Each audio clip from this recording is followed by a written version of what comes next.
I'm Corbett Wall with USDA Market News, here with your weekly feeder and stocker cattle market summary for the week ending November the 8th.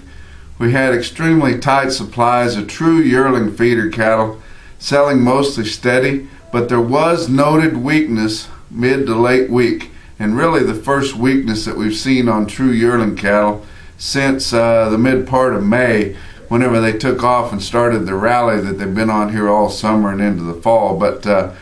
But sure noticed that there was some weakness on yearlings because everything's gone to the calves now, and about all the yearlings we're selling is kind of tail enders, some backgrounded yearlings that's been in some kind of a lot and carrying a lot of flesh.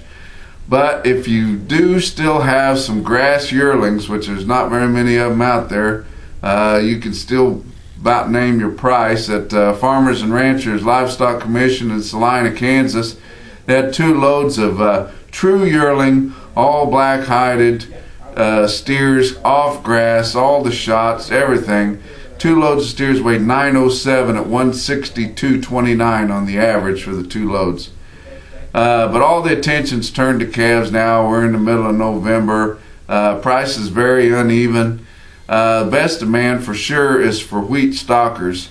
And so you notice that because in the southeast, where most all of those southeastern calves on order are going to go to the southern plains, and a large percentage of those will be turned out on wheat pasture. But all across the southeast, your markets were steady to $5 higher.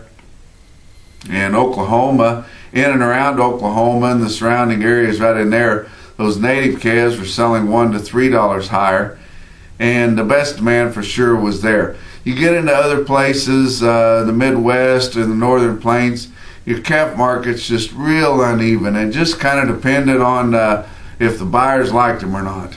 And we did see more tolerance this week for unweaned calves if the quality was there. And so far up until now, the quality has not made up for the fact that they were not weaned. But starting this week, you started to see them come in, and since there's so many unweaned calves out there, you started seeing more tolerance for ballers. And if the quality was there, and they had the look, and the look is just something that in the buyer's eye. If he sees some cattle that come in there, and even if he knows they're short weaned or not weaned at all, if he likes their hair coat, if he likes the way their nose, the way their eyes look, if he likes the way the cattle act when they come in through the ring, then he's probably going to buy them and not pay a whole lot of attention. Saw a lot of unweaned calves outsell the preconditioned calves. Sometimes those preconditioned calves kind of show it. A few of them have been sick, and some of them have been treated, and the hair doesn't look as good.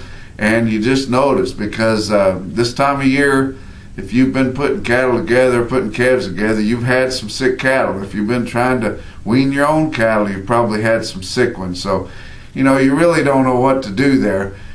But the best thing, and what the buyers really try to do this time of year, is buy some reputation calves, some calves that they've had in the past. They've got a track record on. They bought for people, and they said, oh, those calves did a really good job. They didn't get too sick. They gained good. They did everything. And that's what you really want to see, and that's what your buyers are really going after, is these long strings of cattle that have a reputation. In Green City, Missouri, they had nearly 300 big calves weighing in the six weight category, from 600 to 700 pounds on the top quality. Now these calves would be long weaned, but they're still sure enough calves and carrying some flesh. But of almost 300 there, those calves averaged 653 pounds at 193.26. Included in there was a pot load of 80-some head weighed 648 at 195.75. That's a load. But those cattle are going just north, across the line into Iowa. They're going to a farmer feeder. They probably had those calves before, and they know what they'll do, and they're sure the right kind. The quality's there. And that's what they want, those farmer feeders. They want to unload those cattle. They don't have a lot of facilities. Got a nice load and chute and a nice bunk. Not a lot of extra sick pens and ways to doctor those cattle.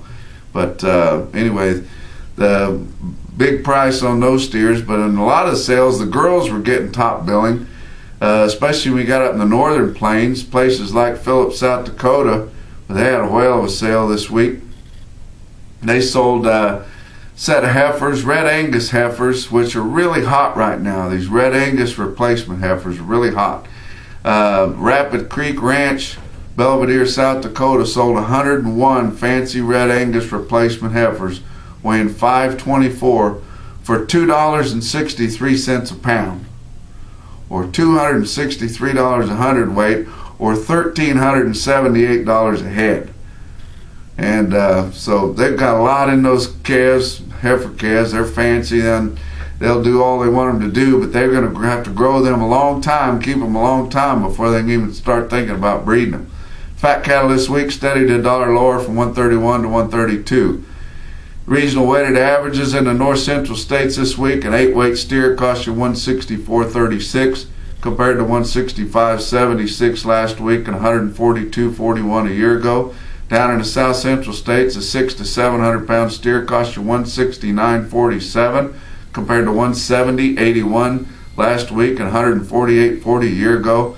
Down in the southeast, a 5 to 6 weight steer cost you $162.30 compared to $160.83 last week and $143.45 a year ago.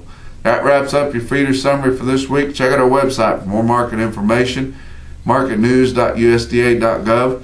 From the Regional Market News Office in St. Joe, Missouri, we'll talk to you next week.